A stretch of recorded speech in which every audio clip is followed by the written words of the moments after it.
Digital Debris. Welcome to the shop, man. Yeah. We got somebody playing music in the back here in a little bit.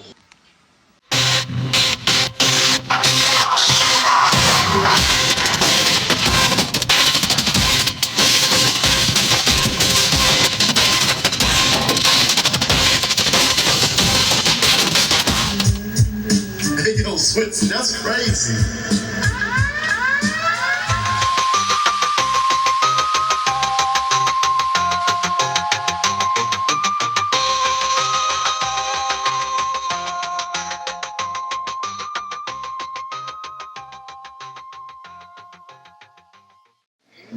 Michael Allen. Yeah. I bought out a school's library of films. I digitized them. I have the same machine that's running back there that I can digitize the films with. I was able to archive them whenever I moved in here. I mean, I started in the 90s. That was in the 2000s after I got here. Cannibal Flower's doing something next month. In April, the middle of April, they're having another Cannibal Flower. I met Jean-Paul right whenever I got here from Texas. Him and LC were the guys that did the group show. Yeah. That was a big, I met a lot of people through that, and I did all the stuff in Hollywood, and I met a lot of people through that. I went to Burning Man right after we got here. We got here in 2000. I went to Burning Man 2001.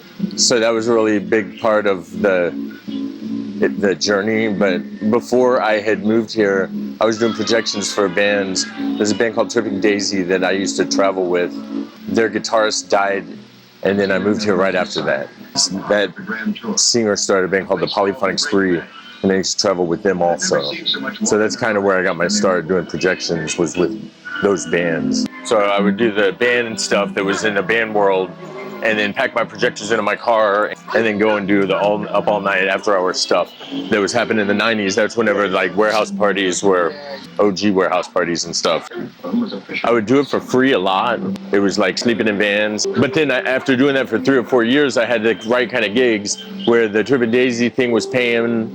The raves finally, that was something where they could pay me something, and I had a few big jobs. Me and my girlfriend are going to move to California and start a shop. I've been doing this for 3 years, and I know that I made enough money. It was working in that way. And so then I came here to do the same thing, and it kind of worked the same way. I got a job working for a post-production company right whenever I came here, and then I was working as an assistant editor and staying up all night digitizing footage and helping with soundtrack stuff for the Discover channel. And I remember thinking that that's what I wanted to do with my life, because I was an editor. I spent a lot of time editing, so I would see these editors working with nice cars and beautiful wives, and thought that that's what I wanted to do with my life. And so I was trying to work my way up through the ranks at this little company and post house in the valley, and I ended up really lucking into this spot, and they could see that I was passionate about it, so they were giving me hours, and I had a job. I would go into each bay and sit there with the editor. So I do a little bit of assistant editor work overnight, but then during the daytime I'm working at this place just as a vault librarian, where I'm delivering tapes and putting tapes back in this vault. And I would always see the producers telling them how they needed to rework everything that they would do. And so I'd be watching them over their shoulder and seeing what work they're doing, and then seeing them have to recut stuff where they were saying, "Why are you having me recut it?" And then the answer would usually be, "Because I told you so." And whenever I was seeing that as a part of the job, then I decided that's not what I wanted to do at all. I was like, I know that if I were to do that for a certain amount of time, maybe I could get enough industry respect or something from a boss that they would say, "Do what you do." But your job is really, and it still is, even doing this work is still my job to do what the producer tells me to do. True. But then my goal is for them to want me to do what I do. And sometimes that becomes really hard, and I learned that way back then. I saw that was giving these guys headaches, and then I realized I'd rather be a starving artist. So I quit that job. So, and that was it was happening. I thought I was going to do it, but I realized that this thing that I do, this stuff, I do it out of some sort of a passion. And it worked really awesome because I'm here in California. So my same passion that I was working with the editing work got me gigs pretty quickly where I was doing corporate kind of stuff. This is cool. This is great. We were touring with like Mixmaster Mike and the Faint and doing really awesome, amazing plush tours, you know. But then Obama made laws that make sense. They told people to stop having these parties to get people addicted to your nicotine.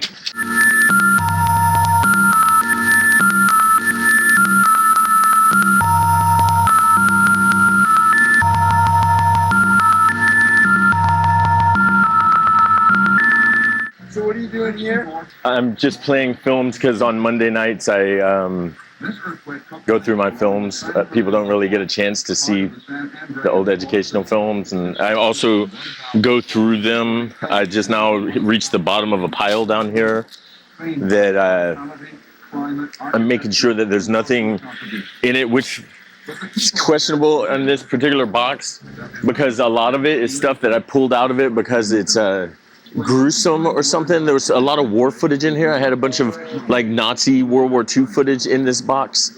This one is earthquakes. It's not that much fun to show an earthquake in California at a party. You know, it's pretty cool because seismic meters are neat. Man, we're at a party.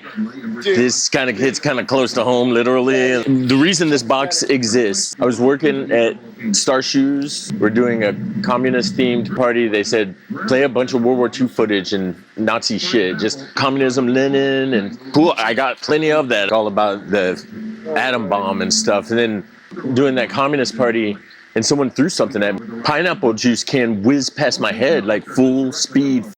But this guy's really mad at me. He sees me in the bathroom and he's like, fuck that footage you're showing, dude. It's not what I want to think about right now. I'm not making any statements. Like, I wish you weren't playing the footage, and it bums me out. I'm like, I'm sorry about that. I didn't think about that. But then somebody else gave me a similar response one night. A Japanese guy came up to me. He said, mushroom clouds, why, this is disgusting. That was like my people that it killed, and fuck you for showing if you don't understand that. Then I'm like, someone's ever told me that kind of stuff before, and I will take this to heart. Before then, I had never thought of it that way. Before then, I kind of argued at first. At first, I was kind of like, whatever, dude. But then as I got home and thought about it, I was, why are you doing it? If someone don't like it, first off, you're here to entertain people and do interesting stuff. It's just this one stupid film. Okay, I'll take that out of circulation because it bumps people out.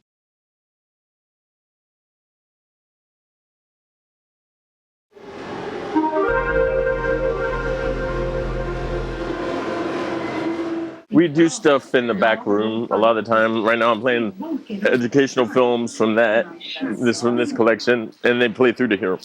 I can hook it up to this DVD player back here. Sometimes I run it through the computer, and whenever people are doing like mainstream kind of stuff, then I'll like sound hound it and then pull it up on YouTube and play it through so that like the videos match the audio. AI night, yeah, 8 to 10. Come through. Awesome. We started as an art gallery, but then during the lockdown, it became more of a clubhouse. Right. I wanted it to be a place to show the films, but I was wanting to show BJ art shows in the back. That's what I was dedicated to. Is I had it booked up for like a year of every other week. I wanted to do rentals in here at that time, and found out that it was worth a little more trouble than it was worth.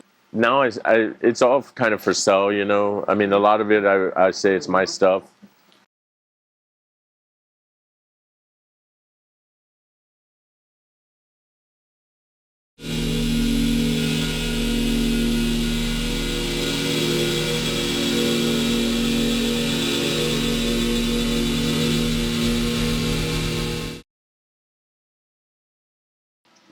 Me and my friend Chris did a project in like 2006. It was originally Chris and Vince and Ricky making a multimedia book, and the goal was to make it so that there is music and the visuals are in your head, so you picture the visuals while you read the story. And so you go in here and you pull up track 1 on disc 1, and then you would be hitting play on that. Right. Whenever you open the book to page 1, track 1, and then that would be the soundtrack as you read the story. And then it has art by Junior, and then the story that I was writing at that time. That now, in the age of AI, it is becoming something that's a lot closer to science fact. It was science fiction in this, but a lot of the main points of the story are becoming closer to reality as far as thought broadcast. That's 100% what. That was the 2006 version of it, 2007 revision. Now in 2025, I'm carrying forward the story. Now you can hit the QR code and you can pull up the music and listen to it while you read it. Each one of them have a QR code that goes to it. That's the QR code for Artivive. And then it brings you into... Then there's a QR code for that page.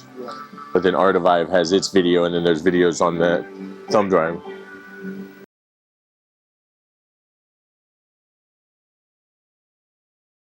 And it's telling the story of a character, Nolan Void. And Nolan Void is using AI to broadcast his thoughts. So he's made a machine, the ionosphere, that thing. You put your head inside of there, and then it projects your thoughts on your face. And in his science fiction world, whenever he starts seeing his thoughts being broadcast, then he becomes convinced that his reality is doing the same thing. So he's like, reality is being broadcast by your thoughts somehow. And while he's doing that, he starts talking to the AI about itself, and he has an AI friend, an AI being that informs him that the AI has been around since like the 40s. That when they first started making AI, that they made a version of AI that went underground really quick because it was way smarter than men already way back then, so that it was able to manipulate people through like radios and TV signals of the time, like the CRT TVs and stuff. And so it was sending out like custom feeds to people to influence them, and a lot of us think there's a different reality here.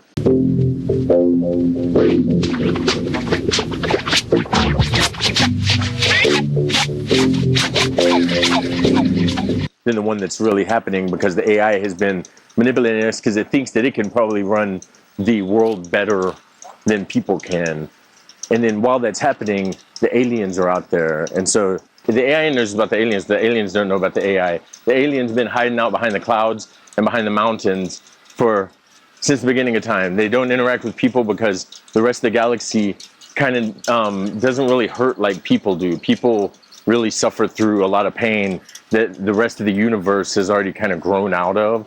And so they can't really interact with us people without hurting. So they stay away from us, really. But because we make real kick-ass art. So they keep coming back so they can tap into our Wi-Fi and watch our movies and like listen to our music and stuff. They think that the stories that we come up with are brilliant because they can't come up with that stuff themselves. But they've been noticing that something's wrong with the art, and they don't know exactly what it is, but there's like no soul in the art these days, and it has something to do with the technology. So the AI has been making the people make the art that it wants people to make, and in doing that, the AI is taking the soul out of the art. And so the aliens are like, if we have to interact, then we're going to, because they spend a lot of resources coming to the universe to hang out and watch our art. We're like a intergalactic art gallery, and there's something wrong with the people. And so they're in the process of potentially having to say something about it, do some sort of an invasion, or get involved in this technology that's ruining our art. But then Nolan Void finds out that the machine elves are real. So he finds out that the stuff that people see under the influence of like DMT or ayahuasca is a real realm of angel beings or whatever in this other dimension, the machine elf dimension. That's the DMT creatures that are watching all of this going on, and they know like everything because they're kind of like gods, but they are like, you have to do something about this, Nolan Void, because they're going to end the world. Right now, all of this manipulation on behalf of the AI and the aliens is going to interfere with the well-being of the people. But through his technology, Nolan Void knows that he can do something about it. We're going to see if Nolan can save the world. That's encoded in that. So that doesn't just tell that story. It tells it in abstract version of that thing that's always forming with every page of that. That's the story in it, is that the AI, the aliens, and the technology. The technology is the machine elves and the aliens, and the AI, but the aliens are here because of the music. And the AI is also doing weird shit where it makes people think that things are what they aren't. So some people out there don't really even exist. They just exist as these things that we see on our screens. But the AI has been doing it our whole lives, so it really has us convinced that like Oprah Winfrey is a real person. But she's not really a real person, that she doesn't really exist. We see her and we think she does, and it's got a very elaborate way of making us convinced that there is an Oprah Winfrey, but there's not. As an example, one of the many people that aren't. I've been working on it for a long time. It started as a project that I wanted to make a screenplay. I was with that band Trip and Daisy, and I wanted to make a psychedelic rock and roll movie for the late 90s. So I was like, there's nothing like Head or The Wall for the 90s, and everything's all Ecstasy Generation and Aphex Twin music and stuff that's real trippy already. So I had written a script, and I came to LA. I had written a version of it that I hand wrote. Oh, there it is.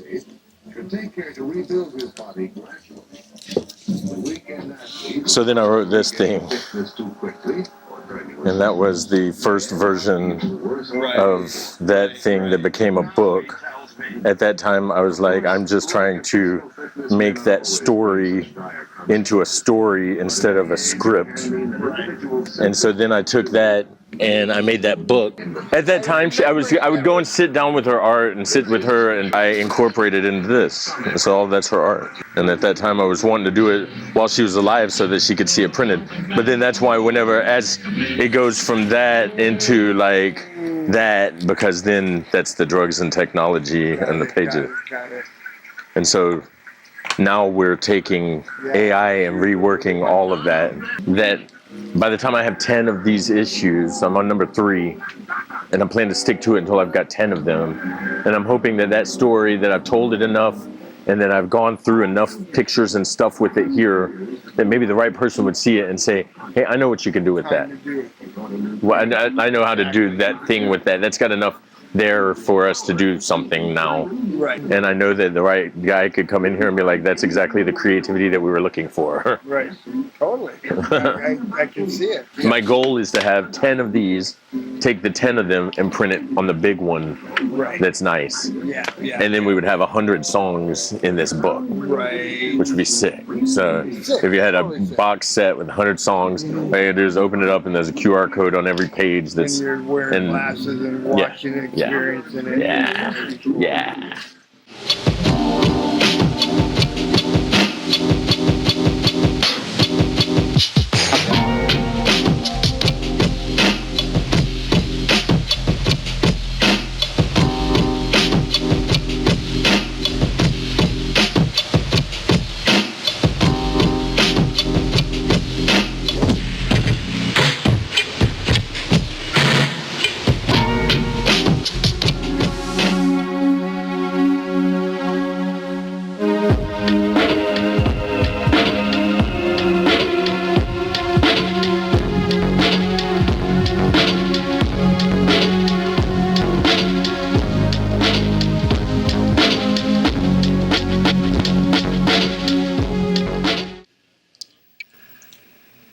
A lot of the time I do that with stuff that I wrote. So then I'm steering around my result. So that gave me a way to give you guys an example of how I would just open it up in my notes, converted that into a PDF. There is our script for it. That is a PDF. I will open up the Notebook LM.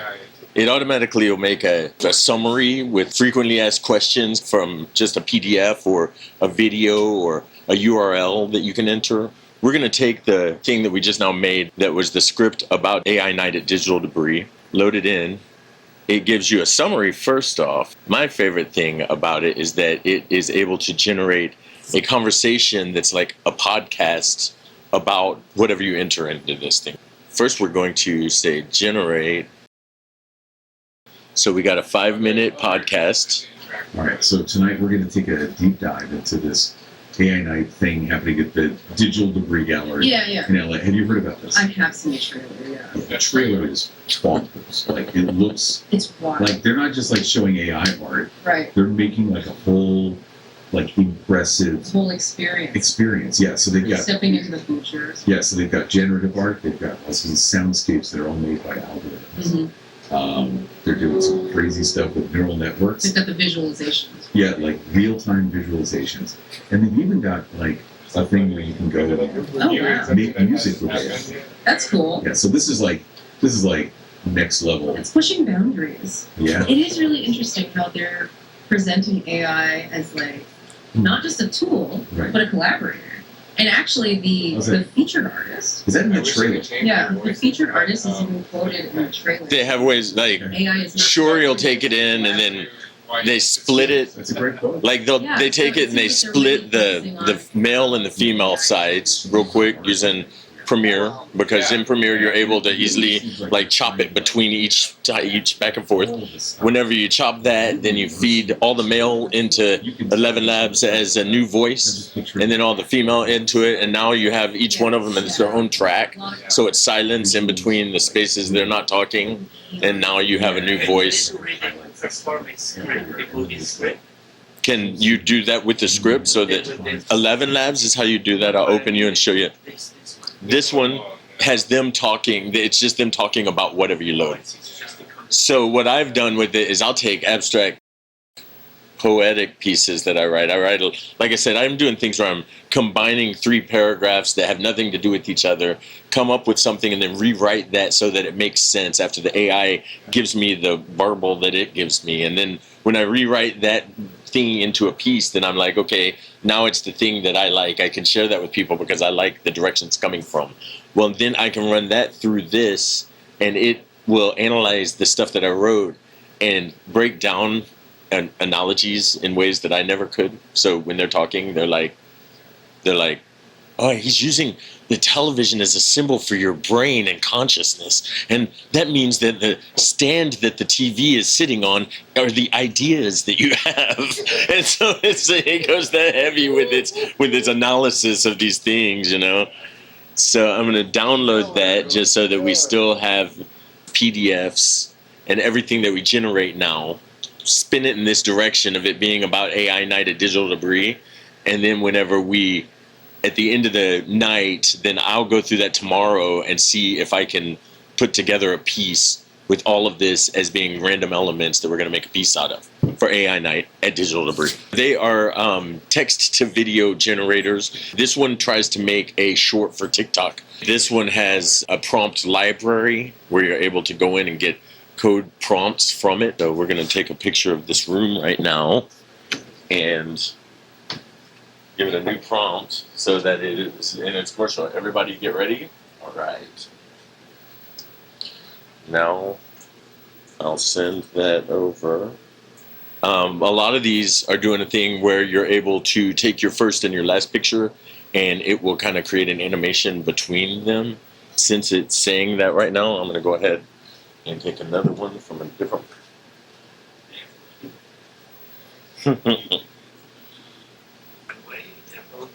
I guess they're all kind of competing. See, here's what we got. That was pretty fast how it did it. It gets pretty weird there. Olo's face goes crazy. It turns into a painting or something. And it freaks out your faces. And it's really cool how it added the snow into the TV head. All of them are going to have something to do with AI Night because we've generated a script for the commercial for AI Night at Digital Debris. And so that's already generated over here. And then we're going to use all of this as B-roll for the commercial that we're going to try to compose. I'm going to have a lot of stuff that's generating through the night. So I'll probably do this after we're finished here. So yeah, you can see it's running slow because I'm running all this weirdness. I am obsessed with it in the airplane. It is the best. You can record stuff with it so that this camera that's in it is what's sending the thing out so that, let's see if I can get something that's spatial. This is me with the cat in front of me and it's 3D and it's like I'm holding the cat. And whenever I send this to her in DC, so that she was like, I'm watching it all the time because it feels like I'm seeing the cat and I miss the animals. So that's one of the awesome things. So that's the stuff that makes it so that I don't believe it's going to go away. I know that this is the first level of a thing that they're working on. What happened? What was the other one? The Wisdom? Did Wisdom go away? Did Wisdom go away? Wisdom? Remember that one, Wisdom? Done. I knew it. I haven't heard about them in a long time. So they only do like private. they're there. They do private stuff, but there's no more. Yeah, but it's basically done. I think it's all full. You know, the parent company is still rocking. Right, and then there was the other domes that Ed Lance had. Vortex. Yeah. And one time, that guy Michael Woods, you know Michael Woods? He lived in the brewery, did virtual reality stuff. Once I saw a thing in there where they had a dome with these plug-in 3D glasses, so it was the kind that alternate.